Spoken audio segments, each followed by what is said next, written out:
ভালোবাসা সমুদ্র গাঁয়ের মানুষের ভালোবাসা।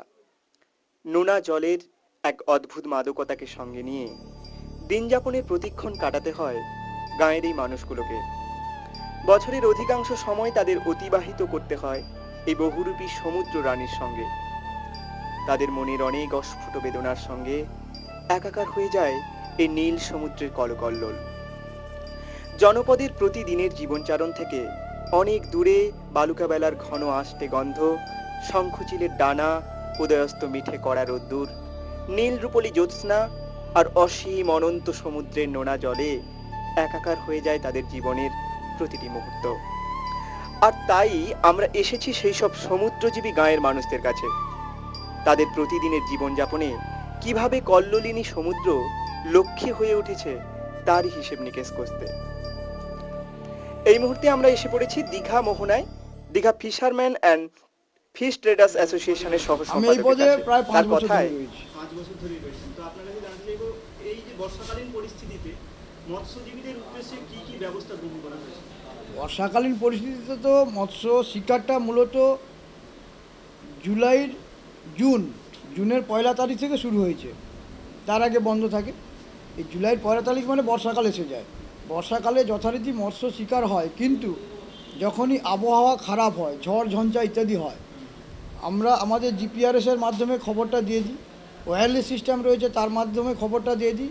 ওখানে ওনারা যারা লঞ্চে থাকেন ওনারাও পূর্বাভাস পেয়ে যান। পূর্বাভাস পেয়ে গিয়ে তারা ডাঙায় ফিরে আসে। আগাম সতর্কবার্তা আবহাওয়া দপ্তর আমাদেরও সবসময় এখানে দিয়ে থাকেন, এবং আমরা সেই সতর্কবার্তা তাদের কাছে পৌঁছে দিই, যাতে তারা সুস্থভাবে এখানে চলে আসতে পারে।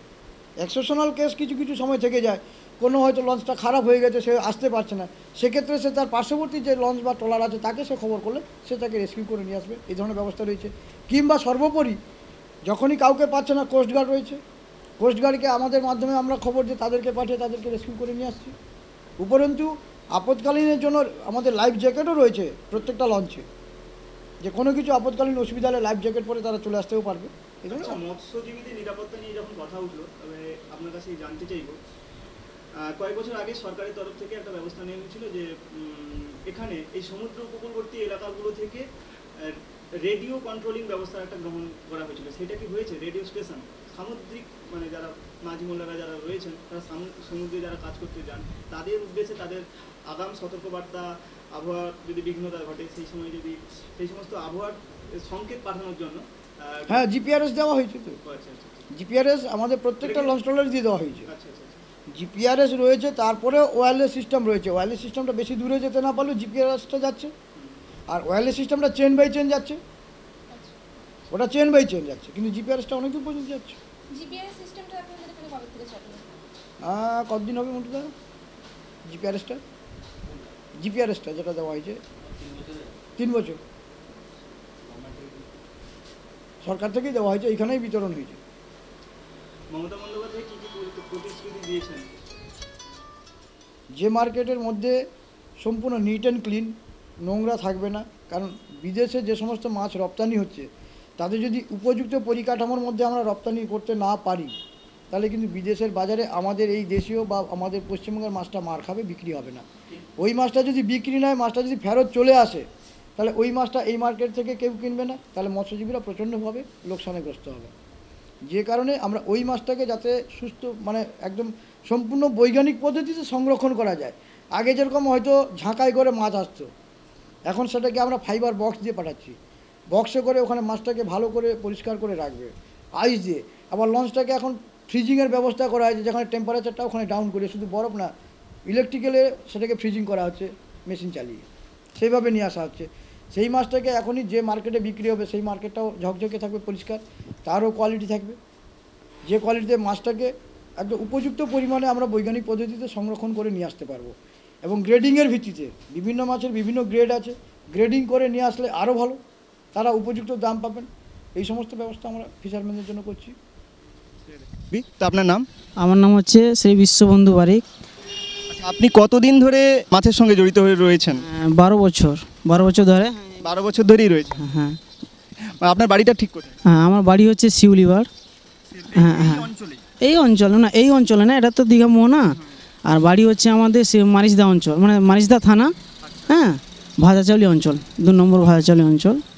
এখানে এসে আপনাদের যে এই যে রুজি রোজগারের কতটা আপনারা উপকৃত হচ্ছেন রুজি রোজগারের দিক থেকে? রুজি রোজগার আমরা মোটামুটি এখানে এই জুন মাসের 3 তারিখে আরম্ভ হয়, ঠিক আছে।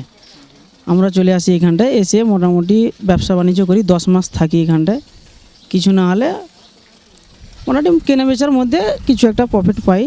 হ্যাঁ, খুব ভালোভাবে হাসি মুখে বাড়ি যাই, কোনো আপনার সংসারটা চলে ঠিক এই এই এই পেশাকেই কেন্দ্র করে? সংসার চলে এই পেশাতে, এই ব্যবসা নিয়ে টোটালি সংসার মেনটেন্স হয় আমাদের। ধন্যবাদ ধন্যবাদ।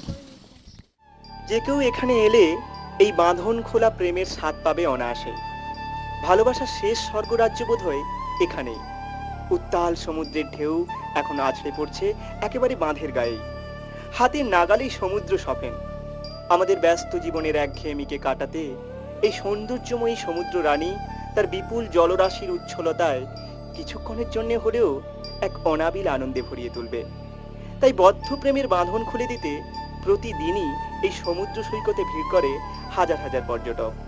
আর তাদের উপর নির্ভর করেই সমুদ্র তীরবর্তী গ্রামবাসীরা উপার্জনের পথকে করেছে সুগম।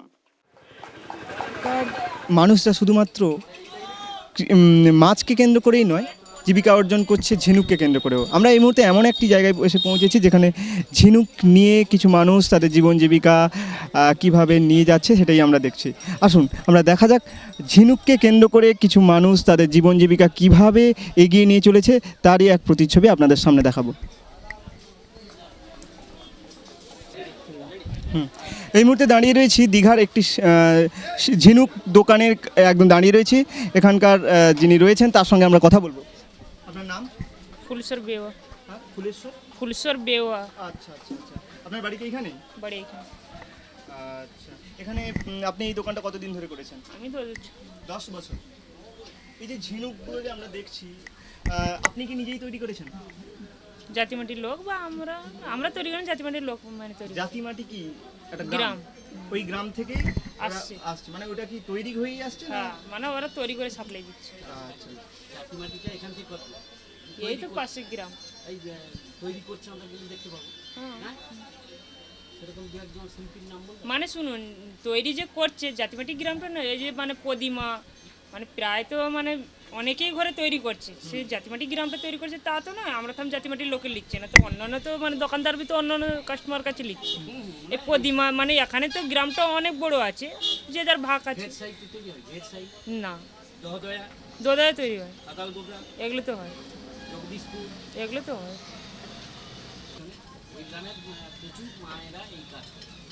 এই যে ওখানে মানে কারিগর, এই যে দক্ষিণ সিমলা ওখানে একটা কারিগর আছে, ওখানে মানে ঝিনুক ওরা নিজে তৈরি করে ওখানে। আর এই জাতিমাটি যে আপনার জাতিমাটি স্কুল যে পড়ে আছে তার ওখানে গেলে আপনি কারিগরকে দেখতে পাবেন। আয়না শিল্পী, হ্যাঁ আয়না শিল্পী হলো। চাহিদা তো ভালো আছে, মানে মানুষজন কিনছে, সবাই কিনছে। এখানকার যারা পর্যটক যারা আসছেন সবাই মানে আপনার এখানে কি রকম বিক্রি হচ্ছে আপনার দোকানে? আমাদের দোকানে তো ভালো বিক্রি হয়। ভালোই বিক্রি হচ্ছে। হ্যাঁ, দীঘায় তো ঝিনুকেই বেশি বিক্রি হয়। শঙ্করপুর জেটিঘাটে দাঁড়িয়ে রয়েছে সারি সারি কয়েক হাজার রঙিন নিশানা লাগানো মাছ ধরার ট্রলার।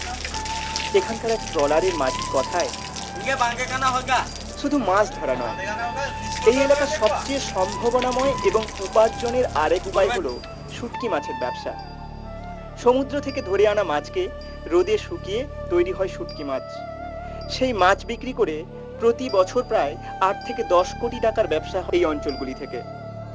আবার এই শুটকিকে গুঁড়ো করে রোদে শুকিয়ে ফিশ মিল তৈরি করে আসাম, ত্রিপুরা সহ বিভিন্ন রাজ্যে পাঠানো হয়। শুটকি মাছ থেকে দৈনিক আয় হয় এখানকার মানুষদের প্রায় 90 থেকে 100 টাকা। তাই এভাবেই সমুদ্র উপকূলবর্তী মানুষেরা তাদের জীবন জীবিকার পথকে করেছে সরলীকৃত। শুধু মাছ নয়, সমুদ্রের প্রতিটি সম্পদকে কাজে লাগিয়ে উপকূলবর্তী মানুষেরা উপকৃত হচ্ছেন নানাভাবেই। শামুক, ঝিনুক, শাঁখ থেকে বিভিন্ন ধরনের শিল্প গড়ে উঠেছে দীঘায়। এই শিল্পের সঙ্গে জড়িত শিল্পীদের প্রতি বছর উন্নত প্রশিক্ষণ দেওয়া হয়, কেমন করে আরও নান্দনিকভাবে মানুষের কাছে পৌঁছে যাওয়া যায়। দীঘা, মন্দারমণি, তাজপুরের ভ্রমণার্থীদের কাছে খুব আকর্ষণীয় হয়ে উঠেছে এই শিল্প। দীঘা সন্নিবেশিত অলঙ্কারপুর, খেরসাই, জাতিমাটি, দহদয়া, খোদাল গবরা গ্রামের মানুষেরা এই ঝিনুক শিল্পের সঙ্গে যুক্ত। তাদের জীবন জীবিকার সঙ্গে জড়িয়ে রয়েছে সামুদ্রিক ঝিনুকের নানান পসরা। কিন্তু সমুদ্র যখন লক্ষ্মীর সমস্ত ভাণ্ডার সমুদ্রজীবী মানুষদের কাছে পৌঁছে দিয়েছে, এনে দিয়েছে সুখ সমৃদ্ধির বাতাবরণ, ঠিক তেমনি সমুদ্র আবার এইসব মানুষদের চোখে আনে কান্নার অশ্রু বিগলিত জল। প্রতি বছর ভাঙনের ফলে গ্রাস হচ্ছে দীঘা সন্নিহিত গ্রামগুলি। সমুদ্র গ্রাস করছে হাজার হাজার মানুষ। সর্বশান্ত হচ্ছে এইসব মানুষেরা। ভূবিজ্ঞানীরা জিওলিট পদ্ধতিতে ভাঙন প্রতিরোধ করার জন্য বাঁধ নির্মাণ করলেও প্রতি বছর সাড়াসাড়ি কোটালের সময় নিমেষে চুরমার হয়ে যায় এই সমুদ্র বাঁধ। তাই সমুদ্র যেমন এখানকার মানুষদের কাছে আনন্দ ধারার লক্ষ্মী, তেমনি সে দুঃখেরও কারণ।